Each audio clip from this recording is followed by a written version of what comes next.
Hello and welcome to the Mystic Cast, where you join Jack Stafford and Deborah Littleboy, members of the Aetherius Society, the cosmic religion for the Aquarian Age, as we break down the barriers between religion, science, metaphysics, philosophy, and mysticism, all of which are really only aspects of the self-same quest for truth.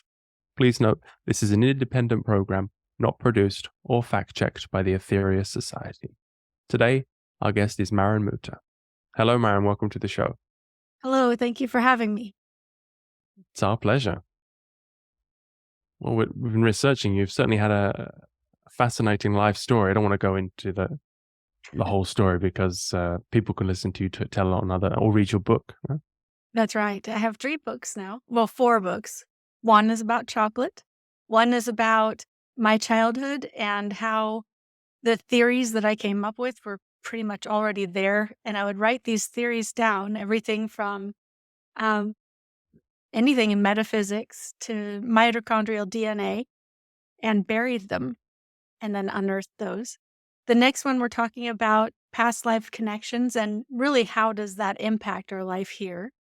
And then the third one just came out, and that is talking about how our lives are whole, total, and complete, and that we are literally living out our karma right now. We don't need to recirculate. And every single life experience that we have here is whole, total, and complete. So it's just stunning. That's a beautiful message. Well, there's so much we could go into. I'd just like to narrow it down. Deborah's given me one topic to talk about, and that's how can we tap into our etheric bodies. So maybe we could just explore that topic with you, and then people can take away a little bit of the knowledge that you have, and we can, maybe share some of our insights from the teachings in the Aetherius Society and see where we coalesce. Sounds great. So what do you take that to mean then when we can tap into our etheric bodies? Well, I don't believe that on the other side of the veil, we have a physical body. So it doesn't look like a human shape. It doesn't look like a human form, but it is our overarching consciousness. So what I believe is that our consciousness or soul doesn't reside inside this body, that our consciousness or soul is using this body to gain a very unique perspective of the earthbound plane. And when I say the earthbound plane, I'm talking about the 3-dimensional plane or universal plane that we are on here. So tapping into our ethereal body, as you would call it, is something that we do naturally. It's something that we are always connected into because we cannot break that connection. When we break that connection, this body ceases. This body exists because of that connection. So I think that many times people are looking for, how do I connect to it? But it's really, how do I quiet the noise so I can hear it rather than reconnect to it? Because I promise you're not disconnected. No one is disconnected. There's just a lot of noise in our life and a lot of things that are going on in our life and a lot of earthbound things that we do need to pay attention to. And sometimes we just need to quiet that down so we can feel and hear and experience this connection in its purity. Yeah, you talk about the hum. Sorry, Jack, it's your show, and I've just interrupted, but I'm continue interrupting now. What sort of practices do you have to help people to connect to themselves, if let's put it that way? Because we've got several in the society, we haven't we, Jack, that doing what you've just explained to quieten down, to really connect into to the essence of us. So be really interested if you could sort of just go through a couple. Yeah. So what Jack was also just to say that goes right hand in hand with what you're asking is I do talk about a hum. And it's not that it is a literal hum that we have to vocalize, but sometimes I do have people start out vocalizing a hum. And what we're looking for is a resonance in our body. So we don't want to raise or lower our vibrational being because our vibrational being is part of the earthbound experience, which is this body. But what we want to do is find resonance. So when we can harmonize or get resonance within specific bands of frequency, kind of harmonizing everything from our delta to gamma, we kind of open up and we kind of remove the delineation between this physical body and the ethereal plane. Because the only place that the veil is our brain. Our brain is creating the veil. Outside of our brain, there is no veil, meaning that this body is already on the ethereal side. So when we find resonance, and we'll start out through humming, we can help remove that delineation, because what humming is going to do is it's going to distract our brain, allow the rest of the world to kind of fall away, and for us to feel that ethereal vibration that is coursing through us. When we are humming, and you can play with this on your own, what you're going to do is you start just kind of humming like you would normally hum. And normally that's kind of in the front of your mouth, in your nasal cavity. But after you practice, you want to move that to the back of your palate. And to do that, you bring your chin forward a little bit. And what that's going to do is it's going to send the vibrational note right into your skull and down into your chest. So all of a sudden, it feels like your entire body is vibrating. It becomes very loud and very distinct in your ears. And sometimes you can even hear two different pitches or two different tones. When you hit that point, then you are finding your resonance. Eventually, what you're going to do is you're going to remember that sensation, not the sound. And you'll be able to call upon that sensation no matter what you're doing. If you're having the dishes, and you're cleaning those, or you're driving down the street, or even when you're talking to someone else, you can actually call upon this resonance within you without having to make a sound, because it's kind of like muscle memory or training your body to call upon these things. And I think that's one of the most magical parts of the hum, is that you can call upon it at any time. We do the AUM, don't we, Deborah? The holy sound. There's a big hum at the end of that. We start with the tongue in the back of the mouth. Our mantras are all very much getting that internal vibration going. That's the singing of every cell, if you want. So I can relate to that. I was trying to go through when you were giving the instructions. I was trying. You probably saw. I was trying to put my head forward and thinking how that might go with the ears. And Jack, have we got time? And Maren, have we got time for you to give us a quick demo that we could maybe try ourselves? Just like a couple of minutes, something to take, like a takeaway, so we can practice later. Sure, and we'll have some other things that we can play along with too. The first thing I want you to do is we're not going to make any sound. Go ahead, put the tongue on the top of your palate, just in a comfortable position. And when you move your jaw forward, I just want to see if you can make your ears sound like they clog or unclog.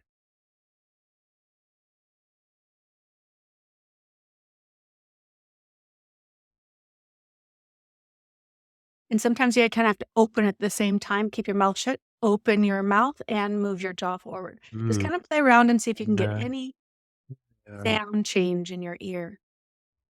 I got it there. Mm-hmm. My jaw kind of pops. Yep.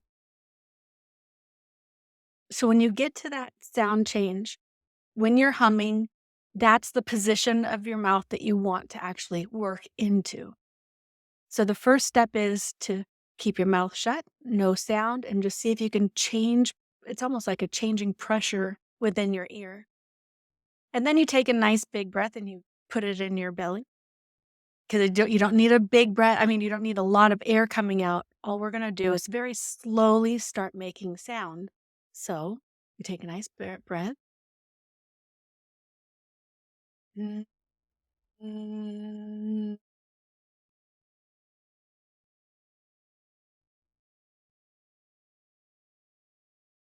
And as we're humming, if we have our mouth shut and you start playing with that movement of your jaw, you will actually hear the difference in music that's coming through.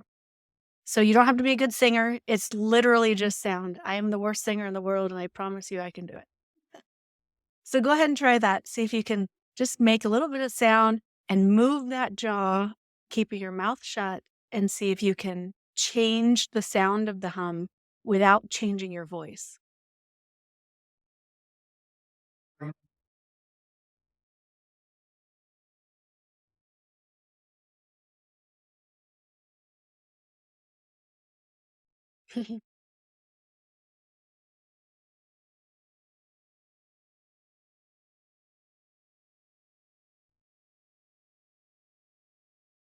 I'm not sure I'm doing it right, but It's a when new concept for you. Just when you practice. were humming, I could tune into your vibration very easily. Yeah. So I don't know. That's probably something different, but yeah. It's the There's a same. yoga exercise like that, yeah. Yeah, it just takes practice. And one of the really great things with this is sometimes when I have people in the room and I do it, they're like, oh my gosh, the whole room is echoing. But it's really not like I'm putting a ton of energy into it. I'm just hitting that resonance. And when you hit that resonance, it echoes. I mean, everyone can feel it. It's pretty neat. It just takes practice. See, and breath hold a little bit. So if you can hum for 10 to 15 seconds and work your way up to like 30 seconds, 45 seconds, then you can really start playing with that jaw and getting into this deeper resonating tones. Kind of fun. Thank you. Yeah, I have to practice. Yeah, you also talk about another practice where where you push together the hands together and That's right.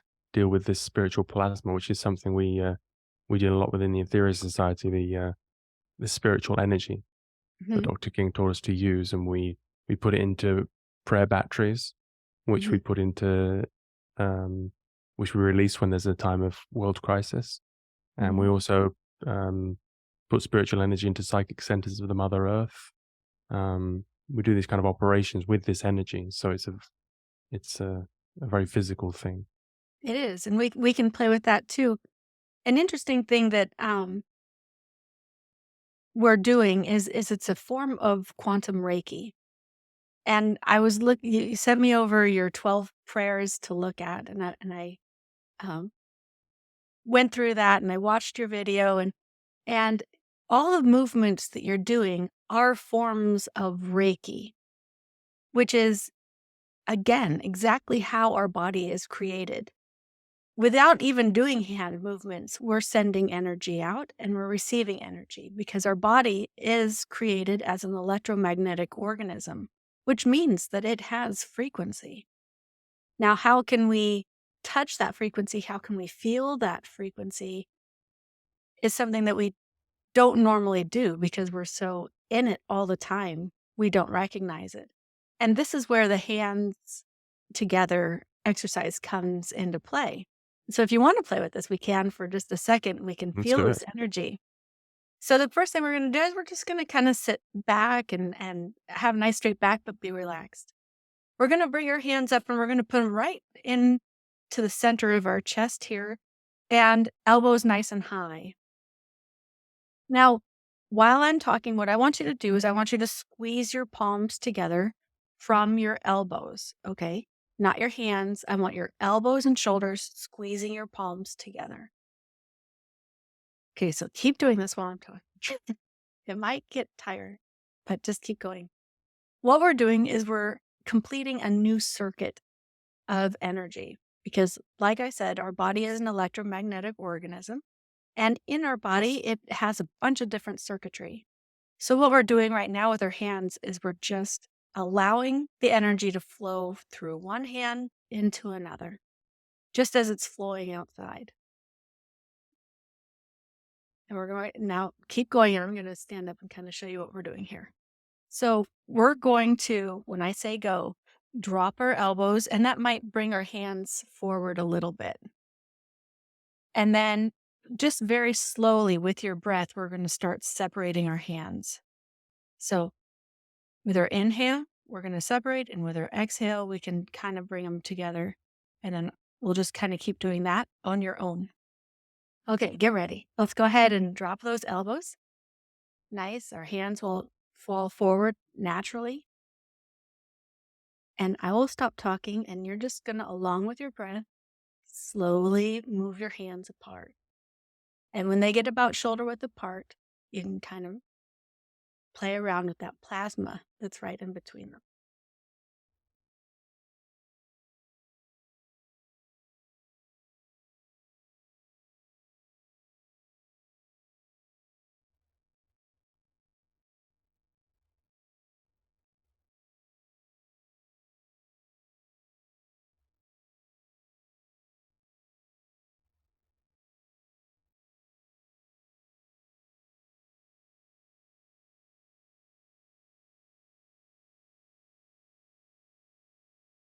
Mm.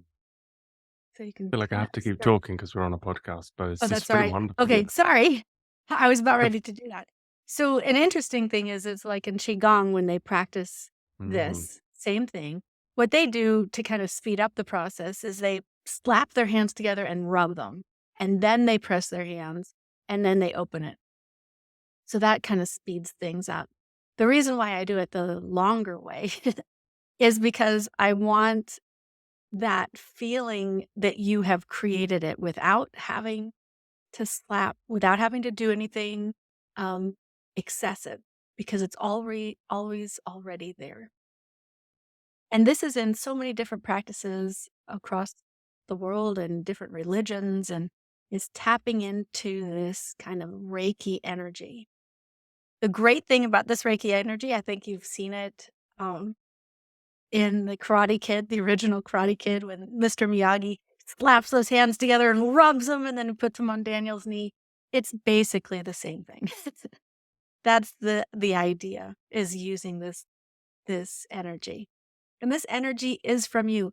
And when you can feel that plasma between your hands, you're actually touching the ethereal.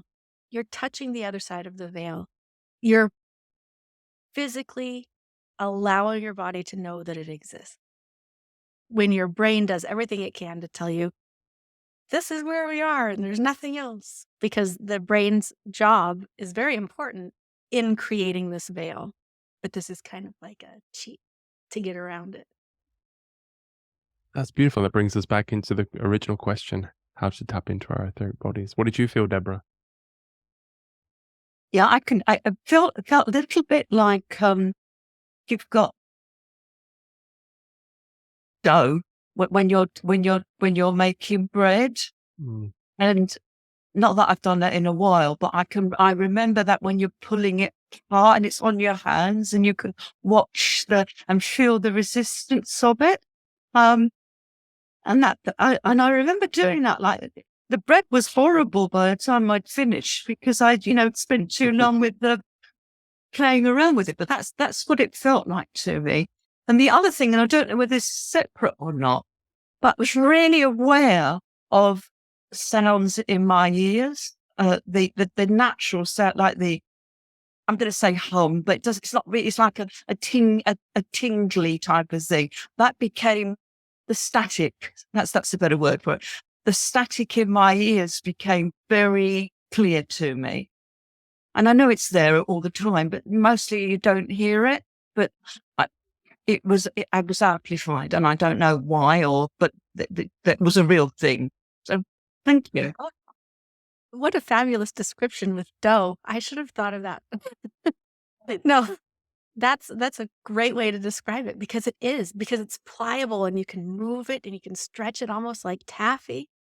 And to hear that static in your ears, when you do this practice, you can also hear your heart. You can hear actually the blood moving through your veins, because it's not separate from this. And so all of a sudden you're tapping into this taffy dough, and it's awakening everything. It's saying, hey, we are inside this thing. We're not separate from it, which is fabulous.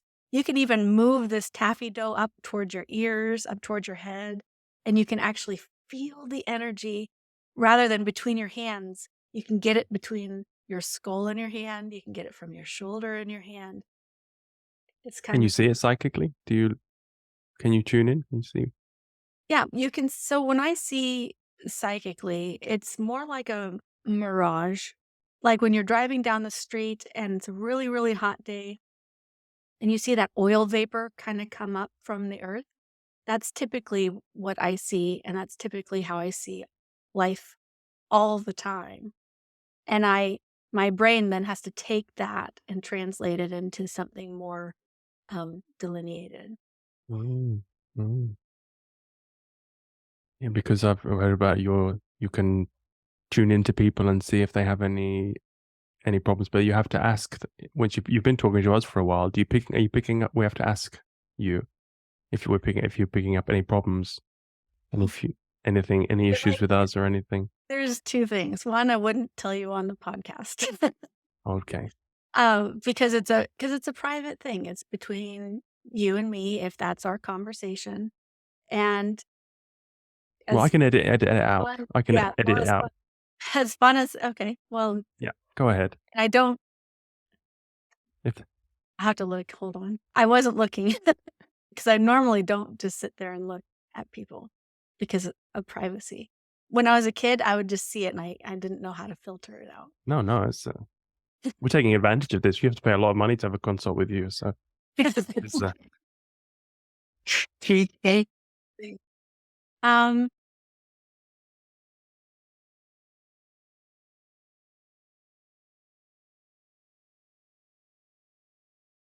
let me start writing in.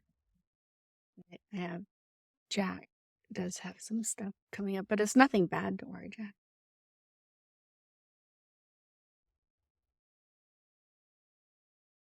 The biggest thing that I see um, is nutritionally, or the way that your body processes food. That's the biggest thing. So if we were to go into a full reading, then I would say, okay, how your body is processing food might actually be influencing other things that you might be experiencing. well, that's spot on. Yeah, I'm having real digestive problems. Yeah. So that's the biggest thing is I'm seeing stuff in your digestion. Yeah. Not sorry for that. It's not very pretty. Oh no, it's all the same. I mean, it's nothing. It's all how we work. I would say that that's the biggest thing that I would get. Read that, and then did you want me to do that brush? Keep going. Yeah. If it's terrible, I can take it out. No, I'm not ever going to do anything terrible. We'll No. see.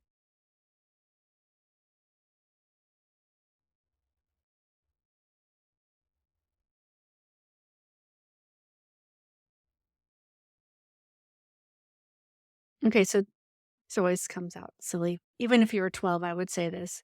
But according to your body is exactly where it is developmentally supposed to be. The biggest thing that I would see is that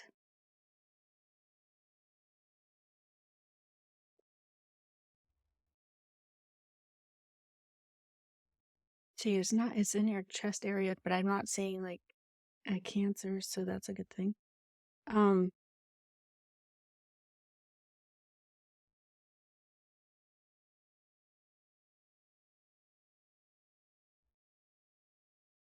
and it's more with your heart, but it doesn't look like a heart disease or anything. So hold on.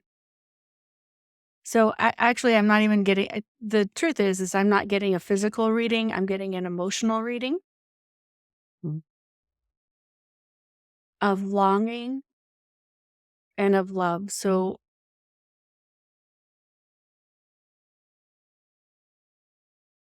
I get more of, so it's just absolutely beautiful what I'm getting, that there's this longing and love for someone that has departed here. And it's almost like you're missing early parts of your life. Now, whether they were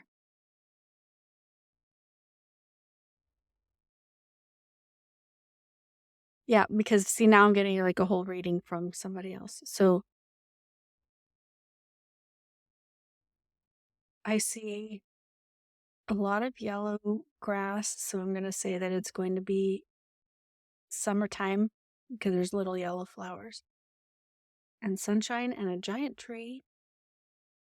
And then there's a person there, so I'm thinking it's a person that felt very much like home for you. And that's the person that actually just kind of resides in this space of longing. And it's not a sad longing, it's a gratitude. So I think I see a lot of gratitude. I'm kidding. And that's overriding. That's overriding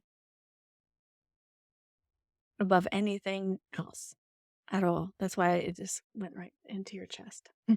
So I didn't get a health reading. I got more of a I love you reading. That's it. But we are told, or we're trained, or we practice opening up the heart chakra to let that energy out to heal the world. And that's very much what we do the whole time. And I mean, I'm no psychic, but when you was explaining that to me, the longing is actually something that our soul is longing to be able to give that healing out to the world because we so need that healing ourselves.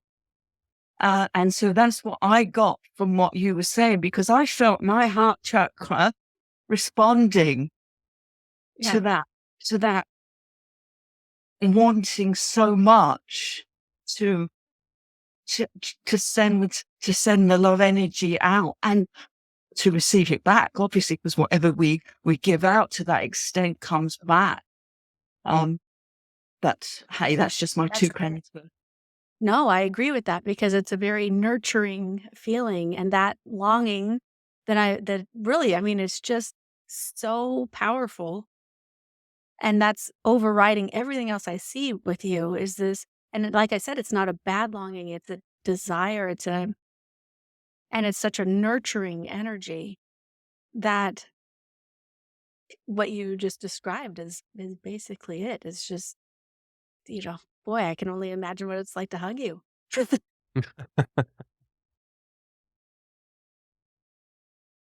Yeah, she's special out there. That feeling is what happens sometimes to me once I've completed a successful 12 blessings service. Yeah. Not all the time. I have to sort of be, it's like sometimes you're on form and sometimes not so much. So when I'm on form, and I think, Deborah, you've done a good job there. I want to be able to, it's almost like just want to throw back my shoulders to open it up even more. It's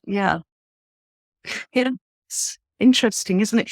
How different it's, because we're all talking about the same stuff, a universal life force energy, and how we use it, perceive it throughout our physical structure. And it's fascinating for me to hear it said in different words, but to be able to feel it and know it's exactly the same. Well, for me, is what I know. So it's really nice to be able to have like different ways of seeing the same things. So I really thank you for that. It's very enlightening. Thanks. Well, I just love this conversation because we are working and collaborating together, showing how our thought processes, how we describe them might be a little bit differently, but how the center and the essence of what we're saying is true. That's wonderful. Thank you. One of the things that I kind of got a kick out. So my life is filled with chocolate. And Jack asked, I'd love to hear your opinion on the 12 blessings. And so this is So hopefully you guys will take it with a grain of salt. But now that I got a chance to talk with you, I will happily tell you what I thought. When I started going through them, the first thing that I hear are words, but I always discount words because words and mantra is strictly for communication between person and person. It really doesn't mean anything ethereally. It's the energy behind it that means. So we could say, hot chocolate and for every single one of them and still come up with the same result. But this is what I thought. I was watching the video and and then I downloaded them so I could read them. I was like, this is like a perforated bar of chocolate. and what's happening is by the time you get to the end, you've eaten the whole entire bar of chocolate. When all of them are the same bar. And so what you're doing is you're just buying time, and this I'm not saying this in a bad way, to allow the chocolate to untemper in your mouth and melt and go into your entire body. So the first blessing with the peace, and then I have them written down here. And then the second one with the wise ones, and then the love and the sacrifice, and the thanksgivers and the healers, and the earth and the sun and karma and galaxy and creation and absolute. So what I was imagining as we were going through this was every time you took a bite of that chocolate, you took one of those squares, you put it in your mouth, it melted and went down into your tummy. And it started dissipating through the rest of your body. And by the time you got to the absolute, you have allowed the entire bar of chocolate to melt and turn into this fabulous paste.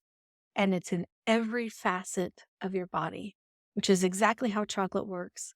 Chocolate is a vasodilator, and it goes in and just opens your body and makes you this huge, giant conduit. So the next time you're doing this, rather than thinking these are different steps, that each prayer is a separate prayer for a separate thing, because if we go through this and we look at everything that you're praying to, it's essentially the same thing, just worded a little bit differently. And now, when you do it, you will just see this beautiful vat of flowing chocolate. And as that beautiful vat of flowing chocolate flows through you, you're going to feel on fire. I mean, you're going to just feel so abundant and full and connected.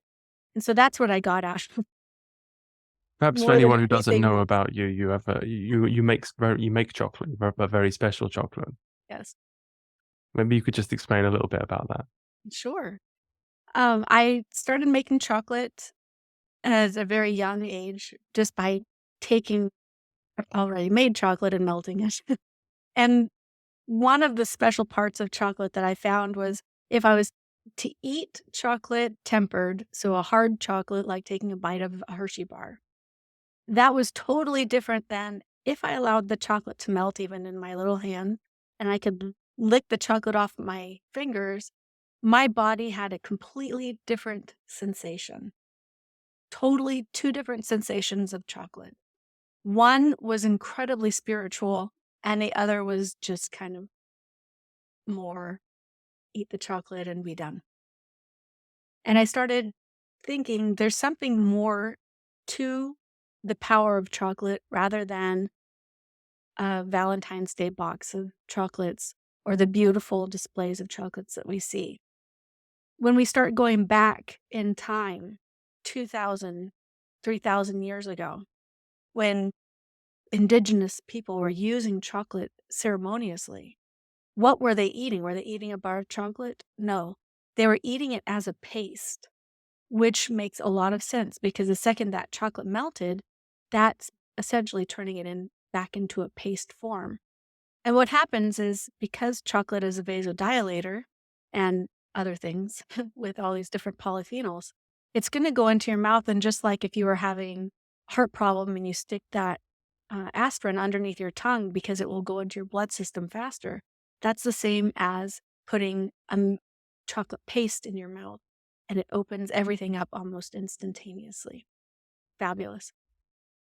But then I thought, well, why in the world would it be considered the food of the gods? Why is chocolate so incredibly special, and what does it teach us? So this mulled around for a long time in the back of my mind. And years later, as a young woman, my older sister ended up with cancer. And on her deathbed, she asked me for several things. One was a back rub. I washed her hair and we sat, and she asked me to tell her the story of the flower lady. And then she asked me for chocolate, which was odd because she is a vanilla girl. Like, she wasn't a chocolate girl. She was but she wanted chocolate. And I said, I don't have any chocolate. I normally carry chocolate around, I promise. But I didn't have any at this time because I was up next to her deathbed. And I told her I didn't have any, and she says, that's okay. I want your special chocolate. Can you tell me about it? And I sat there for a little bit, and she ended up falling asleep, and it just kind of gave me a chance to think about, why is the chocolate so powerful even when you're not eating it? Why does the mention of chocolate someone else bring a smile or connection to them? And it's because chocolate is a secret from the gods, or whomever you want to see, showing the connection and the importance of so many different elements of our life. For example, there's 1,000 little flowers on the bark of the chocolate tree. And out of those 1,000, only 3 get pollinated. Okay. And that's because of the wind and these little flies that get caught in the wind, and they get into the flower, and then they have to jump off, and then they have to go pollinate another one. So the chances of these little flies being blown into multiple flowers isn't that great. It's 3 in 1,000. And then the chocolate grows. So we get these cocoa pods. And in order for the cocoa pod to open, it needs to be touched. Okay, so it needs to be taken by an animal and opened. And we are animals, so we are opening them, but along with the coatmundi and whomever else is opening these pods. And that's how the inside of the pod is released. Now, inside the pod, there is a white pulp, and it enrobes the beans. Now, there's 2 things that this white pulp are going to do. One is it's going to ferment. Now, it's either going to ferment inside the pod if it wasn't touched, and when it ferments inside the pod, the whole of the pod absorbs this fermented liquid and basically petrifies the pod. So it's a petrified cocoa pod. And it is, my dog can chew on this. This is not opening. It is a petrified pod, but you can hear the beans rattling inside. Now, the other thing is when the pod is opened and we scoop out the beans and we put the pulp and the beans together, because the only way the beans are released is if this pulp ferments, it actually kills the beans. It renders them useless, so they will not grow into a chocolate tree. So we basically killed the beans. We've heated them up, and then we put them in the sun to dry, and then we roast them. But the beans are never going to be able to grow into a chocolate tree unless the coatmundi takes it out and it falls onto the ground, and nature takes its course. So when we look at that, then all of a sudden we say, okay, well, why is that important? Why is the fermentation or the killing of these beans important? And we look at that and we can associate that to people, that we go through a lot of stuff in our life. And sometimes when somebody looks worthless, we have to look again. Because those beans, when they first came out of this pod, let's say that the ancient medicine man was playing music and the pod broke open, all of a sudden we have these useless beans, and we're like, what are we going to do with them? Because in the wild, the animals were sucking the pulp and throwing the beans away. They weren't eating the beans at all. And so the people never did that either. But all of a sudden he took these dead, useless beans and put them in a mortar and pestle and started grinding them. Why? I don't know. But all of a sudden we find that even though something looks useless, worthless, undesired, we have to look again, because that is what holds the most coveted substance pretty much of all time. And that's the same as people. So even though someone feels broken, someone's heart is aching, someone might not look how the media says we're supposed to look, consider that person again, because inside is a valuable treasure and one that will never be replicated. And so that is why I love chocolate. Because when I eat chocolate, when I experience chocolate, it is the ultimate gift of love. And it is an ethereal gift that can't ever be removed or taken away. I've got to go and get some chocolate. Dun, dun, dun. Just hearing you say the word chocolate very beautifully. So, do you have any chocolate, Deborah? You could pass me some. I actually try to give up chocolate because I rather like it too much. I used to go to the local store and the guy says, "Do you want a slab of feel good, Deborah?" Because chocolate makes you feel good. And so that's what he would say. And so then I got embarrassed and used to go to another shop. Obviously, I was wandering down too many slabs of feel good. Yes, I am a chocolate lover, and I do like to let it dissolve in my mouth very much. Pop it in there, and I'm not a chunk it and swallow it. No, I start doing that, but then I get like halfway through, I have to chew. No, I'm not a chomper. Not even on when chocolate covers something. I have to wait until everything's gone off of that, and then I eat the inside bit later. I'm terrible with Maltesers. Give that in the mess. Anyway, enough. That's funny. Yes. Well, now we all know how to eat chocolate next time. Everybody let those chocolates just melt in your hand and then in your mouth. Yeah. Like pre-melted. I wonder also, because of your love for it and all of the deep-rooted, it will actually generate your vibrations to produce the love for the chocolate. So if you're putting it onto your hands, of course, we've got chocolate points in all of our tips of our fingers. And so what you're doing is that you're sending through all that love energy to the tips of your fingers that are then melting the chocolate, and you're taking the chocolate and that love energy, which is imbued in that melted chocolate. I totally in line with that. Makes sense. Absolute sense. You know, as a gardener will love plants and tend them with their fingers, the plants grow better. Why? Because they're giving more love energy through their hands. It makes perfect sense when you understand it. So yes, I think I might take chocolate up again. Yeah. Even just a little bit. Yeah. I'll be with you. Just a little bit. I eat chocolate every day, but not in large quantities, even though I would love to. What a beautiful, I am trying to think of the words. Just a beautiful thing you said with touching everything with love. It all feels magical to me. It really does. Even when we have hard, horrible times in life, it's still magic. And I think sometimes we forget that. We forget that even though life can really hurt, even in amongst that hurt, there is still magic, and that we're still connected. And this too shall pass, I guess. Very Just true. like other storms, right? Well, this has been a wonderful conversation, and I'll direct people to your website. It's marinmouta.com.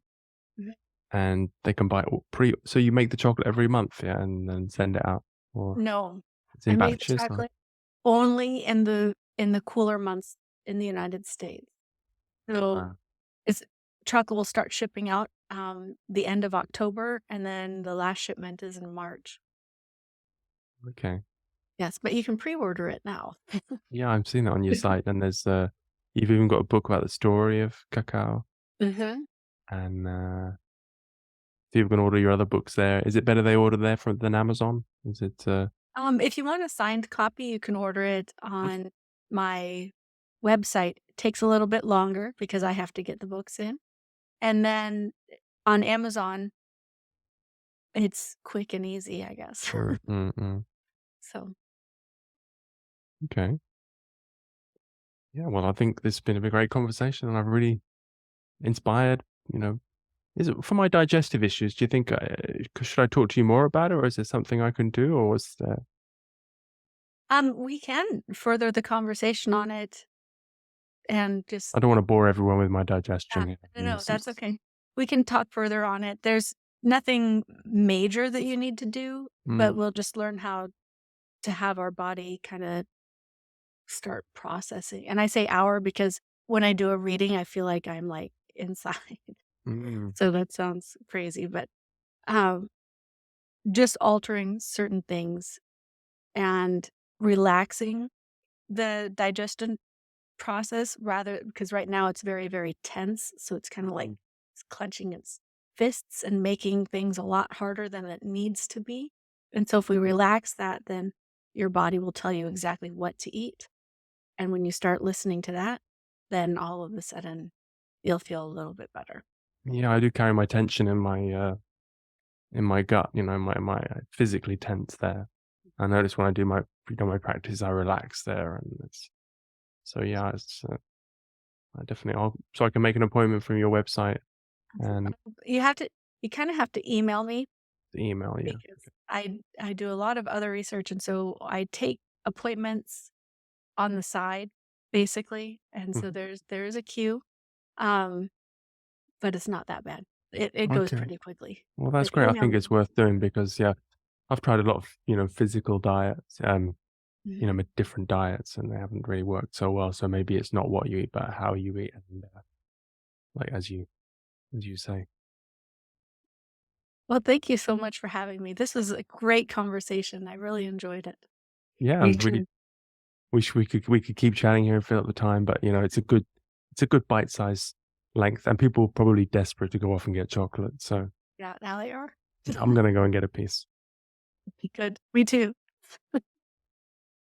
Nice to Deborah, meet you. This- Nice to meet you. Thanks. Thanks for sharing time today. pleasure. Take care. All right. Bye Bye. now. Bye bye.